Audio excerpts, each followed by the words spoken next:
দক্ষতার এখন কি কোনো পরিবর্তন দেখছেন? হ্যাঁ, অনেক বেশি দেখতে পাচ্ছি, কারণ ও তো আগে এত ম্যাথ পারতো না। এখন সে ক্যালকুলেশন দিলে যে কোনো যোগ বিয়োগ সে ইজিলি করে দিচ্ছে। খুব ভালো লাগে এটা দেখে।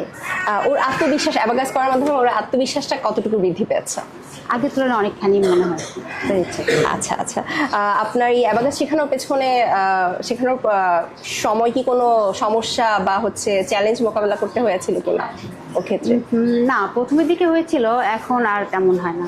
আচ্ছা, তো অ্যাবাকাস ম্যাথ বাংলাদেশের কার্যক্রম সম্পর্কে আপনার কিছু গুরুত্বপূর্ণ মতামত যদি বলতেন। হ্যাঁ, আমার মতামতটা হলো, ক্লাসে যদি ওদের কোনো ফাইন্ডিংস থাকে স্টুডেন্টের কিংবা আমার ছেলের, এটা যদি টিচাররা অবগত করে আমাদেরকে, তাহলে খুব ভালো হয়। আচ্ছা, জানতে পারবো কি প্রবলেমটা। জি, থ্যাংক ইউ সো মাচ আপনার মূল্যবান মতামতের জন্য। হাই, কেমন আছো? ভালো আছি, আপনি কেমন আছেন? আমি ভালো আছি আলহামদুলিল্লাহ। আজকে এখানে পুরস্কার পেয়ে আসতে পেরে তো কেমন লাগছে? ভালো, অনেক।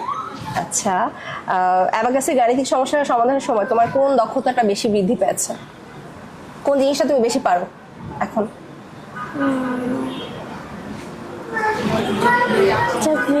আচ্ছা আচ্ছা, তোমার হচ্ছে মনোযোগ বৃদ্ধি পেয়েছে অ্যাবাকাস করার মাধ্যমে?